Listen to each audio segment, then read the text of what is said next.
Bilang isang legal luminary sa Pilipinas, ano po masasabi ninyo na nag-constitute po ng Senado ngayon ng quorum at napalitan po si Alan Peter Cayetano bilang Senate President? Yung sitwasyon sa Senado ngayon, kung totoo nga na nagkaroon ng session at yun nga yung balita at nagkaroon ng eleksyon ng panibagong liderato at nailig na raw si Senator Sherwin Gatchalian. Ano ang basihan dito? Maliwanag kasi ang provision po ng saligang batas under Article 6, Section 16 na the Senate and the House of Representatives can elect its leaders by a majority of all its members. Importante yung salitang all. Ayan ang provision ng Section 16 Article 6 ng ating saligang batas. So, pag sinabi mong all its members, there are 24 members. Majority of all its members, 13. Absolute majority ang tawag natin dyan. Sa determination of quorum, iba rin pong provision yan. Yung susunod na paragraph, nakalagay dyan that each house may by the majority of its members can conduct business for purposes of its day-to-day operations. So yung determination of quorum will only require majority of the members, meaning to say who are here in the Philippines. Yung election ng Senate President, it requires majority of all its members. Kung totoo nga na pinalit ng Senado si Senator Sherwin Gatchalian, ay violation po yan ng provision po ng Article 6, Section 16. Hindi mo pwedeng may apply yung kaso ng Abilino versus Cuenco kasi yun ang binabanggit eh. It is a 1949 case at doon sa provision ng 1935 Constitution, yung election ng Senate President, wala pong nakalagay na all its members, kundi majority of the members thereof.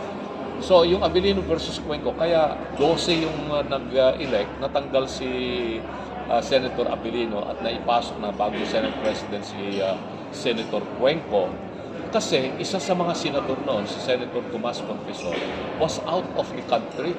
So practically, 23 lamang yung senators na nasa Pilipinas at that time.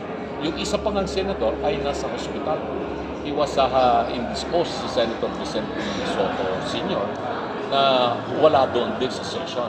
So, yung 12 na Nationalista Party senators under the leadership of Senator Mariano Cuenco ay nag-convince sila at nag-elect sila ng Senate President at nailig na si Senator Cuenco. Nakarating yan sa Korte Suprema yung kaso na yan at pinaliwanag ng Korte Suprema for purposes of determining the quorum to transact business, what is required is majority of the members of the Senate. At dahil wala pong provision tungkol doon sa majority of all its members to elect the Senate President, yung pagka-elect ni Senator Cuenco ay tama, sabi ng Supreme Court. Kasi yun ang nakalagay sa saligang batas, yung interpretation under the 1935 Constitution. Pero under the 1987 Constitution, maliwanag na majority of all the members of the Senate. So 13 votes ang kinakailangan niya. At ito ngayon, paano yan? Tama ba yung ginawa ng Senado na nag-convince sila at gumawa ng kanilang mga business doon sa Senate? I don't think so kasi even in the determination of quorum, which says that the Senate by a majority of the members thereof, hindi rin sinabi na all its members, majority of the members thereof, can constitute a quorum. Ibig sabihin, ilan ba yung members ng Senate na nasa Pilipinas? Ang nasa Pilipinas, I think there are still 24. Kahit na yung isa hindi mo mahagilap at yung isa ay nakadetain, still they are members of the Senate. Wala namang information na nagsasabing si Senator Bato de la Rosa is already out of the country. Kasi pag out of the country na yung isang senador, he is beyond the jurisdiction of the Senate. He can no longer be compelled to attend the session. Nakalagay din sa Constitution kasi that compulsory process may be effected by the Senate in order to compel the attendance of the members thereof for purposes of determining the quorum so that it can transact business.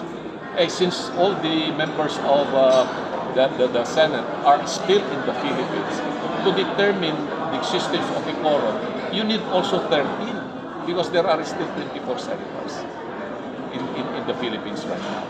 So sa tingin ko, questionable yung naganap na session kanina at yung pagka-elect ni Senator Gatchalian, whatever position he was elected at, ay violation yan ng ating 1987 Constitution. So if you are the legal counsel of the Cayetano bloc, what will be the petition that you're going to file to the Supreme Court? Well, that's very speculative on my part, but I think Senator Alan Cayetano is such a brilliant lawyer himself, and I know he has a lot of staff who can handle that. But well, for sure, pag mag-file sila ng petition before the Supreme Court, it would be a petition for certiorari, prohibition and warrant too, pursuant to the provision of Article 8, Section 1 of the Constitution in relation to the provision of the rules of court under the special civil action.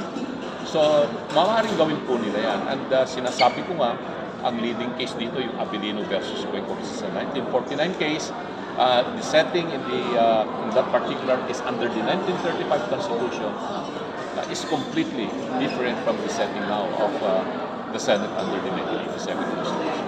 So magkakaroon ito ng panibago na jurisprudence. It will be good for the students of law and for our jurisprudence pag may maipal na petition at let's wait for the Supreme Court to interpret what would be the correct meaning of the provision of Article 6 of the state. So hindi po ba yan papasok sa intrusion of separation of powers? It's not, because the Supreme Court, when it interprets an action or any petition for that matter, and will decide for or against the petition, what is the Supreme Court implements is the supremacy of the Constitution. It is not the supremacy of the Supreme Court. Yun po ang ibig sabihin niya na it's not going to be an intrusion, it's not going to be something that will exertion of its supremacy over the other departments. No.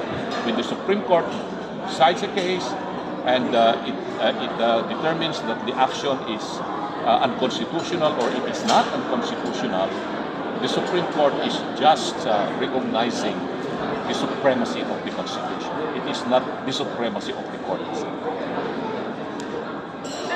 At